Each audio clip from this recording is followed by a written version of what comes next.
tried to go through proper channels, and I tried to do unorthodox channels, and I would actually see things show up on the air where I would go, in my heart, I know this was inspired by something that some writer read that I sent in, but there's absolutely nothing I can do about it, and it's no point in even pursuing it. There something similar to that did happen to me on the very first piece of vinyl I put out came out in 1985, and there was somebody in the industry, I'm not going to mention anything, but he was connected with the major labels, and he was kind of pushing it for me through various channels.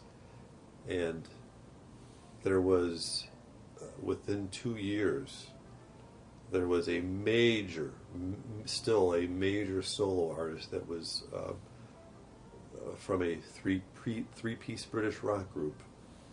His album cover was almost identical Wow. to the one that I put out. It was definitely, I looked at it, I thought, and then I thought, well, yeah, this guy had it and was pushing it around. And so for me, there was no doubt that they saw that layout, liked it, and yeah, that I believe it. I absolutely believe that happens. My thing, the very first thing that ever happened to me, I was teaching at Joliet Catholic at the time, and that was I don't remember if you remember that satellite orbiting the Earth, SKYLAB, which eventually crashed and fell into the outback of Australia. But that was a big worry. It's like, where is SKYLAB going? They knew it was losing its orbit. I mean, it was like 20 years old at the time, and it, was not put in high enough orbit. And that's the thing about all these satellites. They eventually they spiral down into the atmosphere, and they burn up in the atmosphere. But SKYLAB was big enough that it actually made it all the way down. And when I heard that it hit in Australia, I immediately thought, Johnny Carson used to do this thing on his Tonight Show. This series of sketches. They call them the Mighty Carson Art Players. And it was usually Carson playing some kind of a character and Ed McMahon interviewing him. And then maybe they'd have other actors come in. Maybe a guest on that show would come in and do a bit part in the little skit. So I said, okay, here's an idea. I sent it to the writing department. I said, here's a freelance idea I'm submitting to you for a Mighty Carson Art Players thing. And I was naive. I mean, you have to have release forms and all. This was before I did anything like that. I just thought, well, this is how people get discovered. I want to write for TV, and I'm just going to send them my idea, and maybe they'll use it. The idea was Johnny Carson plays some type of character who finds SKYLAB. And the whole big comedy thing can be about how he found SKYLAB. And I said he could be like an Aborigine or an Outback character, or maybe even a sheep herder. And he could be talking to Ed McMahon about finding a piece of SKYLAB. I said, here's the idea for your consideration. And I sent a copy of it to the head writer. That I didn't even know who the head writer was.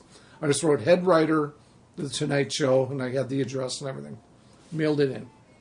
I'm not kidding. I mailed it in while Johnny Carson was on one of his vacations. He was gone for the week. The very next week, so this is like within a 2-week period of me mailing that in. Very next week, early on in the week, Monday or Tuesday, I think, well, they might have always shown reruns on Mondays in Carson's later Tonight Show years. So maybe it was like Tuesday, Wednesday. They do it on Mighty Carson Art Players. And it has nothing to do with SKYLAB, but Ed McMahon is interviewing Johnny Carson, who is playing a sheep herder. And so, in my mind, just like with you, there's no doubt they got this idea from me. But what could I mean, first of all, ideas are not copyrightable. You're not. So it's just an ethical thing, There was never any acknowledgement because, if you acknowledge it, then Yeah. you're beholden. Like, oh, maybe the guy is going to. Then you open yourself up, to a lawsuit, and so you gotta pretend. And I was just dumb for even giving him the idea. But you got to start somewhere. You got to try. You got to knock at the doors. And this was my attempt. This is before you realize the reality sets in, where you got to really, in that case, maybe you got to live out there, and they got to have a face associated with the stuff you're sending in. Certainly true with writing. They try to lead you to believe that, because they are selling Writer's Digest magazines this way. Anybody can be a writer in anywhere, just by sending stuff in through the mail. And the reality is, yeah, it's possible you can break in. Nowadays, with the internet, it's much more possible to really do that from anywhere in the world. When I was doing it, there was no such thing as the internet. And certainly when I sent in that idea about SKYLAB, there was no internet. This would have been like 1978, 1979. It was just before the internet really started happening. So, and there's been a series of other things too. There was a script I sent to Bob Newhart. The same type of thing happened. I could start dragging them out, but it is it's just one of those weird ethical areas where what has really been done that's wrong is not anything. I think if I was dumb, I would try to make a stink about it. Oh, and David Letterman did the same thing to me. I'll bring that up at a future podcast, because we're actually at the end of this one, Dave. Really? Yes, we are. Another fast one. Yeah, another fast one. So, well, that's it for me, Bill. That's it for me, Dave. Bye. Bye. Wow, that was a really fast one. Or I'm just... Well, we had the little phone call from Wendy in there, and so that kind of... Well, I'll tell you why that was a really fast one, Bill. Because it's not over yet. yet. We're like 22 minutes into it. Oh, no! Well, let's keep going. Let's hear that Letterman story. All right, I got time for the Letterman story. Okay. Pardon us, listener. Hope you enjoyed the little fake out there. That's why these are so fast. They've all of a sudden become 15-minute, yours truly, Johnny Dollar episodes. Yours truly, Johnny Dollar. So, the insurance investigator with the action-packed expense account. Oh, well, now I see what I did wrong. I see what I did wrong. Yeah, you can't tell time. That's what you did wrong. Exactly. Too bad you don't have one of those. I was on the wrong side of the hour. Too bad you don't have one of those digital readouts. Oh, well, we're filling 8 minutes of us just laughing at this. We're not chewing, we're laughing. No, this was a short one. Well, okay. Here's the story about Letterman.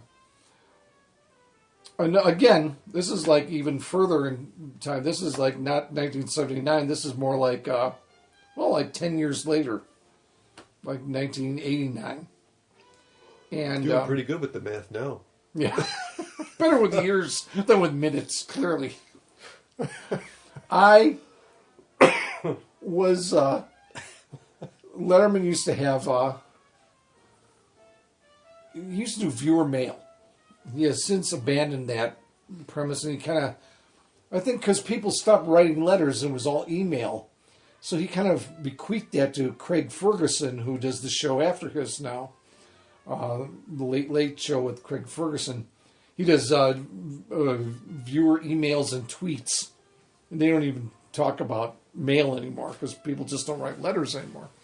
But this is when they were still doing that. It was a very popular segment on Letterman's old show on NBC, was viewer mail. I used to fantasize about getting a letter on viewer mail. And again, this was more like, I just wanted to get my letter read on viewer mail. I wasn't trying to actually sell them anything. But it turned out like it was transformed into me feeling like I'd been ripped off. Because I sent in something that was meant to be a viewer mail thing. I was in the grocery store and going through the butcher section. There was a great big pork loin thing, some giant pork thing, and it was Christmas time. Somebody had put a sticker with a little pine tree. In the middle of the pine tree was the little words that said, I still think this is hilarious. It said, "Give the gift of meat for Christmas." It strikes me so funny even now. So I bought that piece of meat just so I could have the sticker. And I cut it out, and Marge ended up cooking it. But I took that sticker and I taped it into a letter, and I wrote, "Hey Dave, I saw this in the thing and I thought of you," or something like that. I just mailed it to them. Well, like, again, remarkably fast time. 2 nights later, and I started looking for this, like Friday is when they did the viewer mail. And it was like that day. It was the day they were doing viewer mail. And it was either before or after they did the viewer mail. They didn't use my letter. But Dave and Paul were having their little interchange early on in the show. And Paul said something like, "Hey, Dave, so how you doing on your Christmas shopping?" And then Dave just starts laughing as well. "Paul, this year I got it all set. I'm all done with my Christmas shopping." He says, "Oh, really?" He says, "Yeah." He's like slapping the table and laughing just like that. He goes, "This year I've decided to give the gift of meat." And I went, "What the fuck?" And it's like, no, I don't get my name read on the air. They didn't take it like a viewer mail letter where they would always read the person's name. Right. They just took my idea and used it, and clearly that was a writer that did that, going through the viewer mail. Mm-hmm. And they thought, oh, we'll just use this as a bit. Dave can say that he's given the gift of meat. That's hilarious. It is hilarious. And I didn't get any recognition for it. So, That being said, makes me wonder if the viewer mail is all made up by the writers. I think sometimes it probably was. I think when they were short on something good, they would just, make something up. Because they would do similar bits where it was clear they were using the writing staff. Like they still do. They have like audience requests. And they do this on Conan O'Brien too. Where someone supposedly from the audience is asking at a microphone out in the audience that's set up, "Hey, how about doing this?" And I know on Letterman, if you watch the show long enough, you would recognize the writing staff. And you say, "Oh, that's one of the writers." I always say these are all writers acting like real people, because they would have names and they'd say, "I'm from Waterville, Michigan," and St. Paul, Minnesota. But it was a guy that you saw every week on the show. And Conan does that all the time, too.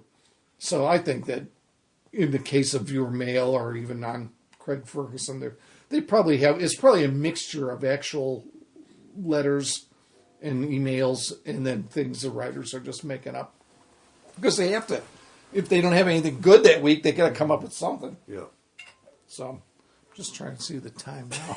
It's like, oh. What is the time? A minute or two. Minute or two? Yeah, I think 12:06 is probably going to be when it's really over. Just random numbers. This is just random numbers to the listeners. What is Bill saying?